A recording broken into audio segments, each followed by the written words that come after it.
Aussies big bash ലീഗിൽ കളിക്കുന്ന റിസ്വാൻ നേരത്തെയും മെല്ലെപ്പോക്കിന്റെ പേരിൽ വിമർശനങ്ങൾ നേരിട്ടിരുന്നു. ഓരോ ദിവസവും പുതിയ ട്രോളുകൾ റിലീസ് ചെയ്തെങ്കിലും താരത്തിന്റെ മെന്റാലിറ്റിയിൽ ഒരു മാറ്റവും ഉണ്ടായില്ല. ടൂർണമെന്റിൽ ഇതുവരെ കളത്തിലെത്തിയ 8 മത്സരങ്ങളിൽ ഒരേ ഒരു സിക്സർ മാത്രമാണ് റിസ്വാന് നേടാനായിട്ടുള്ളത്.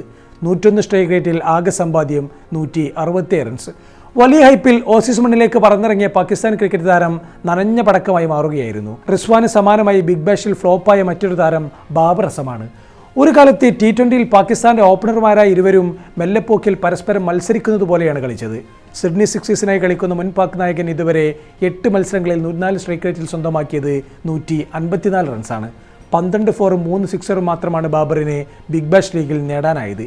T20യിൽ മോശം ബാറ്റിംഗിനെ തുടർന്ന് നേരത്തെ ബാബറിനെയും റിസ്വാനെയും പാകിസ്ഥാൻ T20 ടീമിൽ നിന്നും മാറ്റി നിർത്തിയിരുന്നു. ടെസ്റ്റ് ക്രിക്കറ്റ് അടക്കം അഗ്രസീവ് ശൈലിയിലേക്ക് മാറുന്ന ഈ കാലത്ത് ഇരുവരും 2020 ക്രിക്കറ്റിൽ ടെസ്റ്റിനെ പുനരുജ്ജീവിപ്പിച്ചു എന്നെല്ലാമാണ് ട്രോളുകൾ പരക്കുന്നത്. ഇരുവർക്കും പുറമെ ഷഹീൻ ഷാ അഫ്രീദി, ഹാരിസ് റൌഫ്, ഷതാബ് ഖാൻ, ഹസൻ അലി, ഹസൻ ഖാൻ എന്നിങ്ങനെ 8 പാക് താരങ്ങളാണ് ബിഗ് ബാഷിൽ കളിച്ചു വരുന്നത്. ബ്രിസ്ബൻ ഹീറ്റ്സിനായി കളിക്കുന്ന ഷഹീൻ ഷാ അഫ്രീദിക്കും ഒട്ടും ഇമ്പാക്റ്റ് ഉണ്ടാക്കാനായില്ല. 4 മത്സരങ്ങളിൽ കളത്തിലിറങ്ങി പരിക്കിനെ തുടർന്ന് പാകിസ്ഥാനിലേക്ക് മടങ്ങുമ്പോൾ അഫ്രീദിയുടെ എക്കോണമി 11.19 ആയിരുന്നു. ബിഗ് ബാഷിലെ ആദ്യ മത്സരത്തിൽ തുടർ ബീമറുകൾ എറിഞ്ഞതിനാൽ അഫ്രീദിയുടെ ഓവർ പുറത്താക്കാതെ മടങ്ങേണ്ടി വന്നിരുന്നു. പാക് ഓൾറൗണ്ടർ ഷതാബ് ഖാന്റെ കാര്യവും സമാനം തന്നെ.